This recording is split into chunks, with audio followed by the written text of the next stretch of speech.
안녕하세요. 반갑습니다. 휴가 후 잔고가 거덜나서 한동안 절약 모드가 지속될 예정입니다. 일주일 내내 아무도 만나지 않고 집에만 있었어요. 나가면 다 돈이잖아요.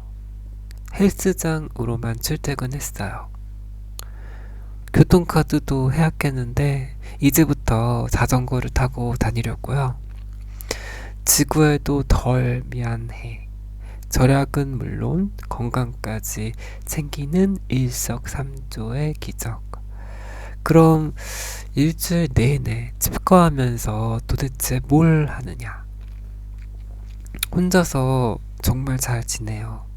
제가 흔치 않은 취미 부자거든요.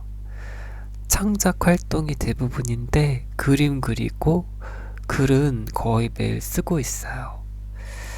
질린 헌옷들을 리폼하거나 아예 새 드레스를 만들어 입기도 합니다. 제가 패션스쿨 출신이잖아요. 천상 여자다 보니까 드레스에 아주 한장한답니다.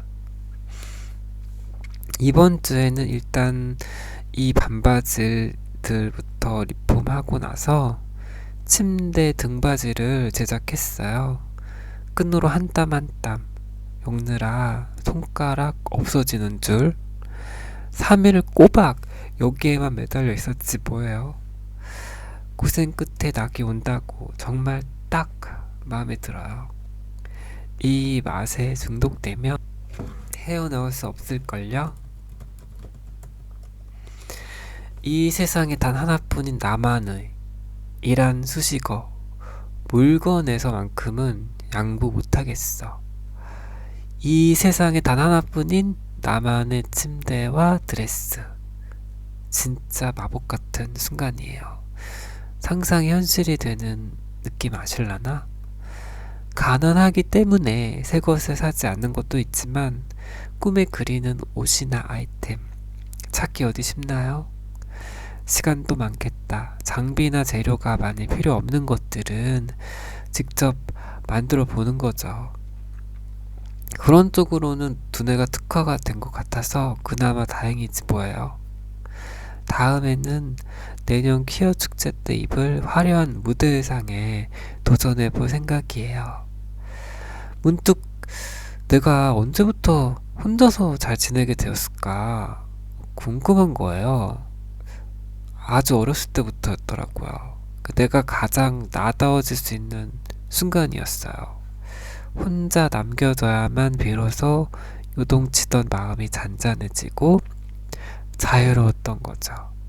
엄마가 같이 장을 가자고 하면 혼자 집을 보겠다고 했어요. 명절에도 혼자 집에 남겠다고 고집을 부리다가 혼나곤 했거든요. 집에 혼자 남겨지면 1부는 무조건 인형놀이였죠. 2부는 역할극. 옷장에서 꺼낸 엄마 드레스를 걸친 채 화장까지 뒤집어지게 하고 공주가 되었든 미스코리아가 되었든 거울 앞에 서서 주워 보고 들은 것들 죄다 총동원하는 거예요. 손발 오글거리는 그 총극까지 감히 펼칠 시간은 늘 부족했죠. 인형놀이도 실컷 해본 기억이 없어요. 그마저도 무슨 도둑질 하는 것도 아니고 몰래 조마조마 망 봐가면서 했고요. 들키면 또 어른들한테 혼날까봐 불안했던 거죠. 호시탐탐 나홀로 집에 순간만을 노리게 됩니다. 가족들과 건강한 애착 관계를 형성하지 못했던 거예요. 서툴러도 괜찮아. 사내답지 못해도 괜찮아. 계집애 같아도 괜찮아. 그냥 너로 충분하다. 그 한마디 건네줬던 사람조차 없었고 의지할 데가 하나 없었다는 게 뼈에 사무칩니다. 부모님을 제가 선택할 수 있는 건 아니니까요. 제가 바꿀 수 있는 건 제 자신뿐이더라고요. 그런데 왜 저는 제 자신을 바꿔야 하나요? 왜 바뀌어야 하는 쪽이 항상 저냐고요. 그게 정말 나 자신을 위한 건지, 사회를 위한 건지 헷갈릴 때가 많아요. 이래서 3살 버릇 여든까지 간다는 말이 있나 봐요. 이젠 인형놀이와 역할극을 하지 않는데도 여전히 혼자 지내는 게 더 좋네요. 흠뻑 뼛속까지 스며드는 모양이에요. 이게 좋은 습관이라는 생각은 들지 않아요. 물론 외로울 때도 있어요.